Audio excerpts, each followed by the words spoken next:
Hello, welcome to Black in Business.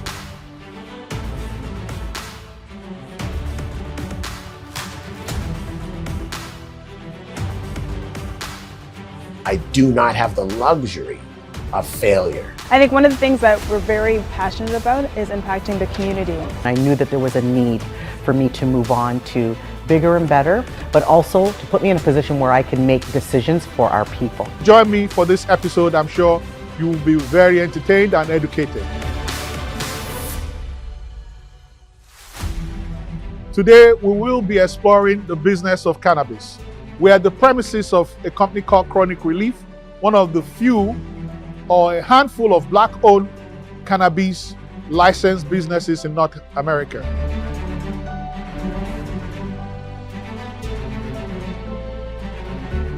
So we're here with Mr. Stephen Conville, the founder and CEO of Kronic Relief here in Toronto, Canada.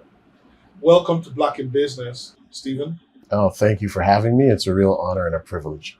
I must make a public disclosure that Stephen and I used to work with one of the multinational banks, one of the leading banks in asset management and investment banking. But he has since moved on, like I did. He's moved on to managing, to being at the frontier of the management of cannabis since it's been legalized in Canada. Again, welcome, Steve. Thank you. This is different. Tell us what led you to this. Well, it was, a unique time in my life, and I was looking at, making a career change, and I was wondering what I was going to do, and where should I apply my skills.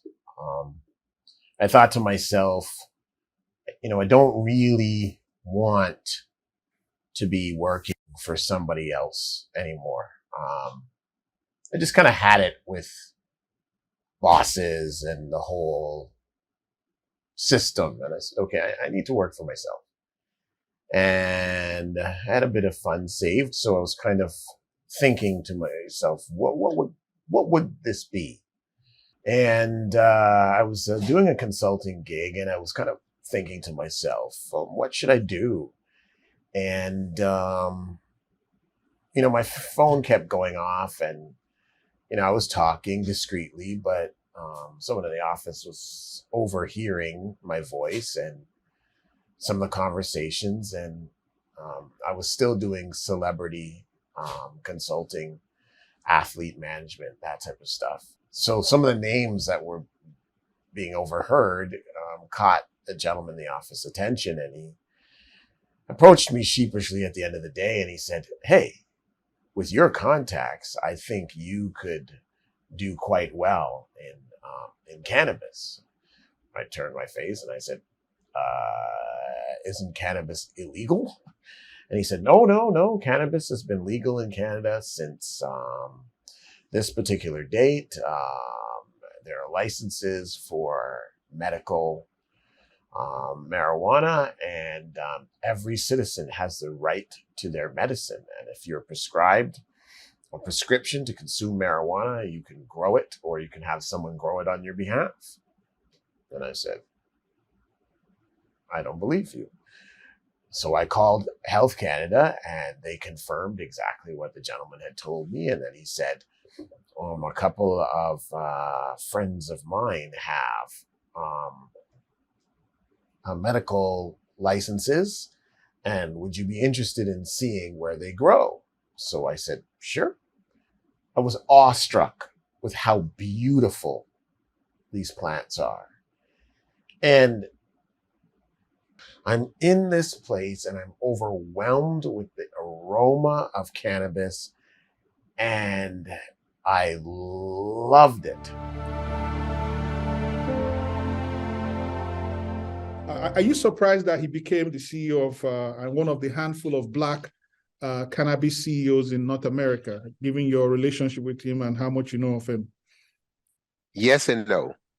No, because of talent. I know Stephen can run any company, any Fortune 500 company in any aspect of any business, Stephen can run it. If he doesn't have firsthand knowledge of it, you give him the proper amount of time, he will learn it inside and out.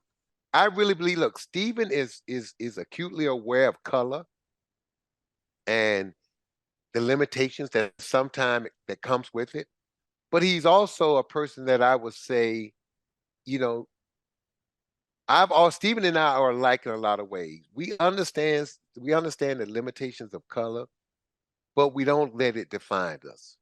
And Stephen, man, he's always been a trailblazer.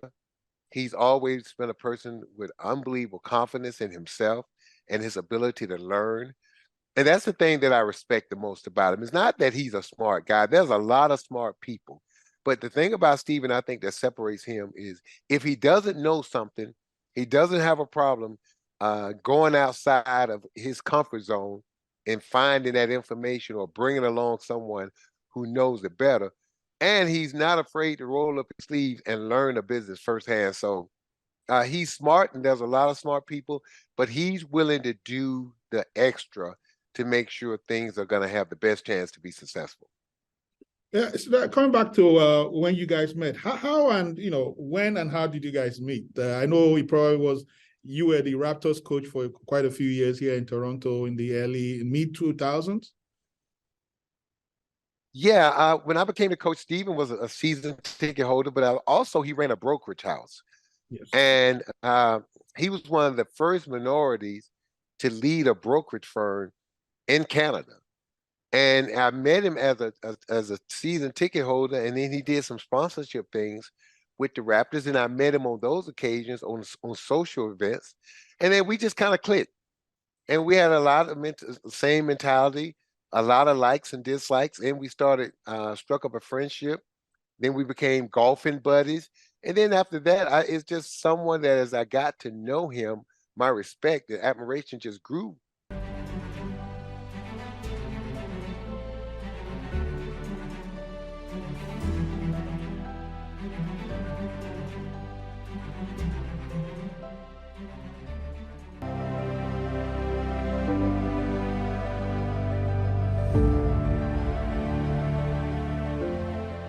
This is the start of our 16,000 square foot facility. And by our attire, we are GPP compliant. And I'm looking forward to showing you our business. It's our pleasure. Please, where are we heading? Where's the first port of call? So where we're heading right now is we're heading into the nursery/mother room. This is where life begins, and I'm excited to show it to you.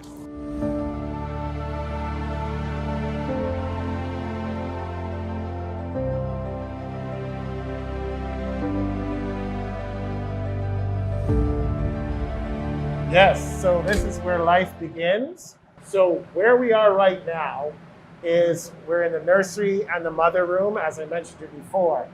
These lights here are for the mothers. As we are building our mother's inventory right now, not all of the lights are on. The reason why not all the lights are on is because lights kick off heat, and heat kills humidity. And this is almost like a mother's womb. We need to keep it warm and humid for the propagation of life.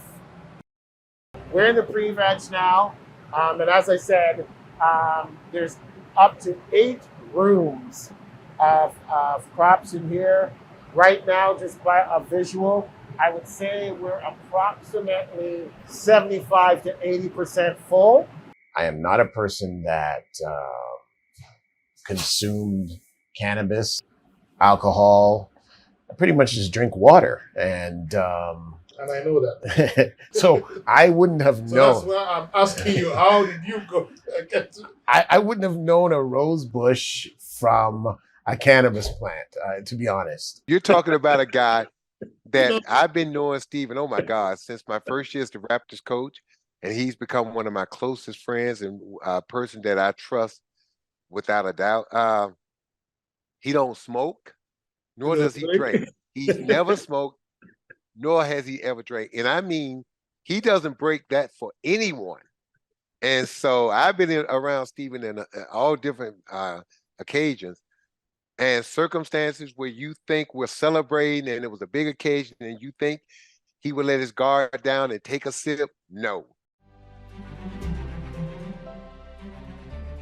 There's this elephant in the room. You're a black man in managing a cannabis industry in a regulated environment.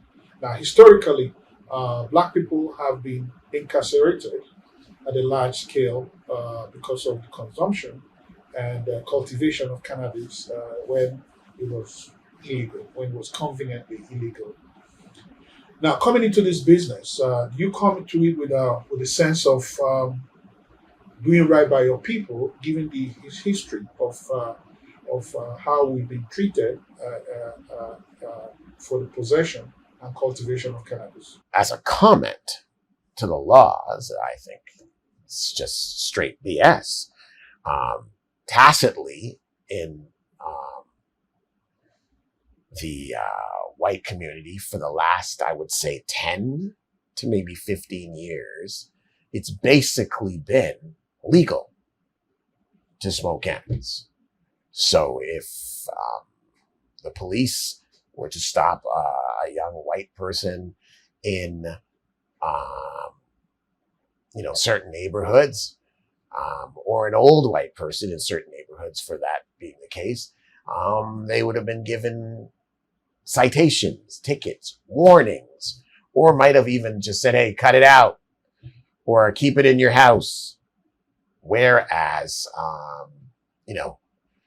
in Canada and definitely in the United States, where there are some atrocious sentences, for cannabis possession.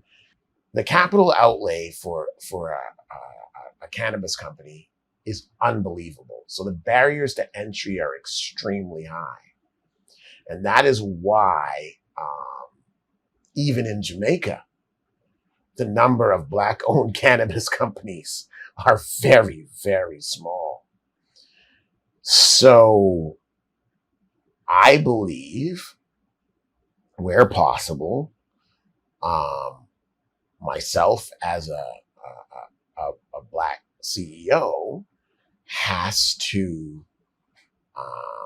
do my part to find credible and competent cannabis workers for our firm. Make no bones about it. But I also feel that being,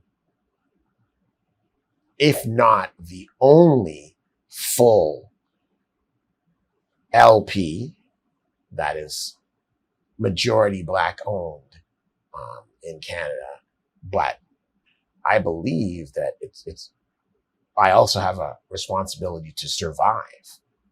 So I can't just hire anybody because they are Black. And so it's that fine line, because if I fail, if I don't succeed, if I don't have the best people in position available at such a high capital intensive business, and I fail, then I've done a disservice to my people in the community. We also have a love with the medicinal qualities of that plant, far beyond let's just go to a party and get high and enjoy ourselves. And there's absolutely nothing wrong with that. If you're an adult and you want to unwind and just spark a big joint, good for you. And I'm proud to say that I will be, as a licensed producer, participating in providing that type of relaxation and joy to as many Canadians as possible. But it kind of circled around my mother when her health started to fail, and she's since left this earth.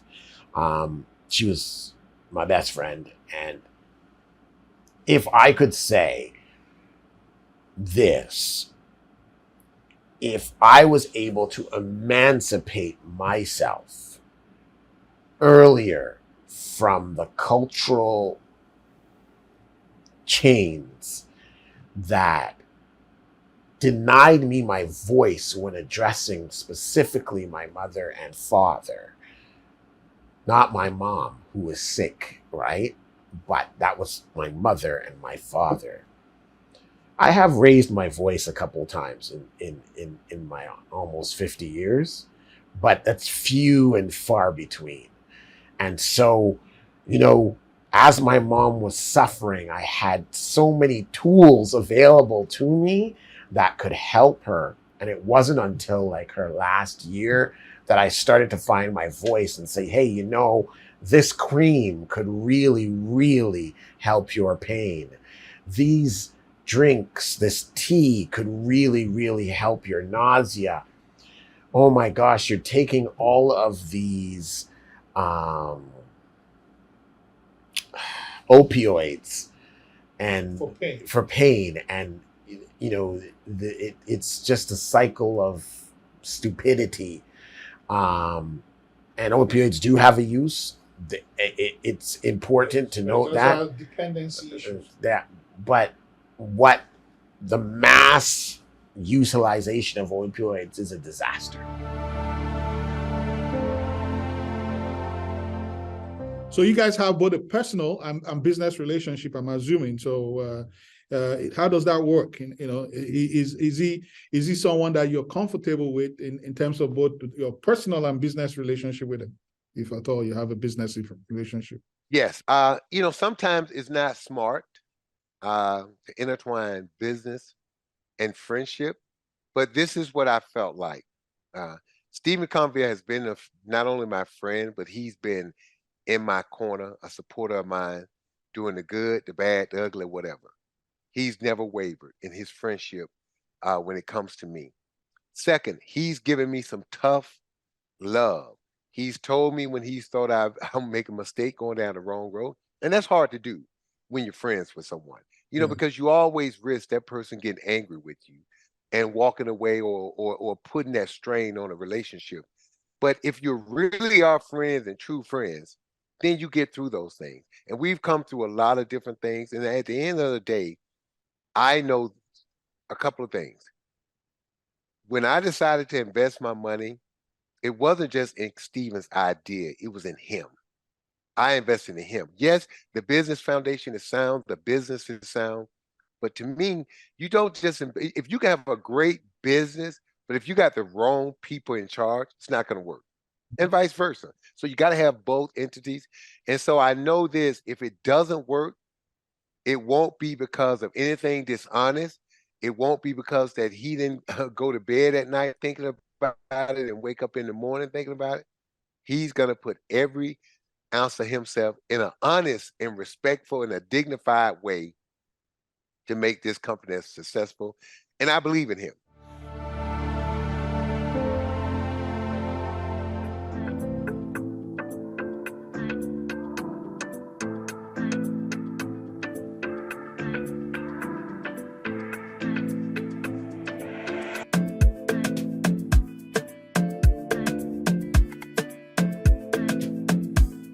Well, in my previous career, golf was a way of doing business. Yes. It was a way of doing business, networking, and finding business opportunities and learning from businessmen out on the golf course. I can tell you this, I wouldn't have my business if I didn't know how to play golf. Socialize on the golf course. So it's so now, because I'm really focused on earning money for my stakeholders and building out a business, it would be frowned upon if I was golfing every day. But the fact that I used to play 20, 25, 30, 35 rounds a year, golf, you know, all over the world. You name the place, I've had an opportunity to golf there. And those are invaluable opportunities to pick up social cues, context cues for people who have money, and you're trying to convince them that you are the right destination for their capital. Lots Let's of go people. watch you swing. Well, you know, they're going to be the first swings of the year, so hopefully my muscle memory. Yeah, I will. I will.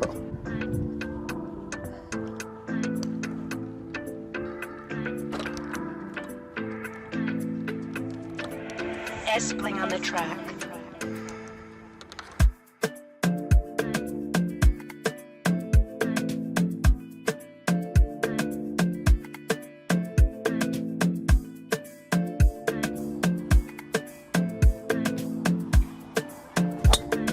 Gone.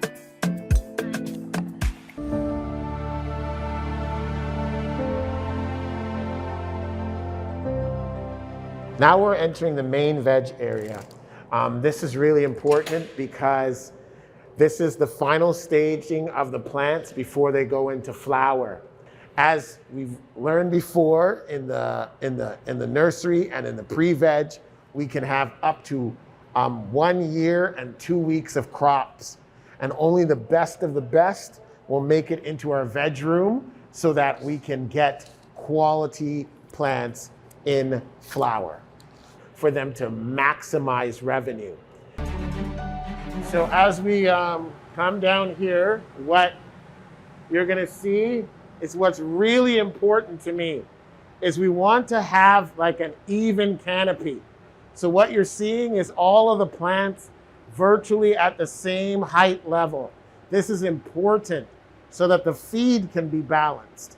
And then, as you see, the plants at the back, you know, are just as healthy as the plants at the front. And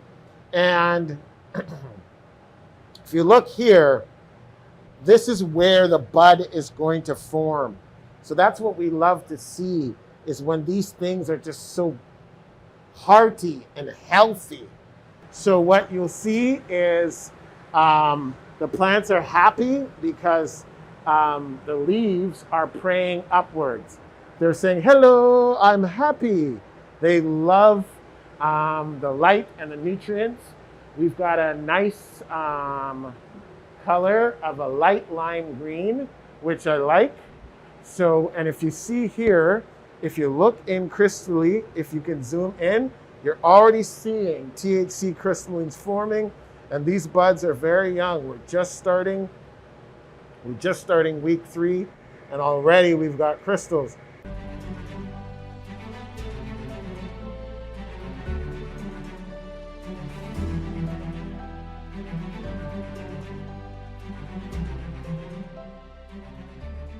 So thanks again for welcoming us to Kronic Relief. Anytime I can share my passion with someone, it's truly an honor and a privilege. And especially, to give Feva TV the first real media access to Kronic Relief is something that's very, very special And to it's me. one that we really appreciate. So thank you very much. So that was a very educative and informative tour of Kronic Relief, where we were able to explore the value chains involved in the cannabis business. Mr. Stephen Conville, the CEO of Kronic Relief, took us through the different departments and took us also to understand the derivatives of cannabis and how they can be used for different purposes. I hope you enjoyed today's episode. Please join us next time when we will take you through another important and necessary business that Black youth can be part of. Thank you very much, and I look forward to seeing you guys on our next episode of Black in Business.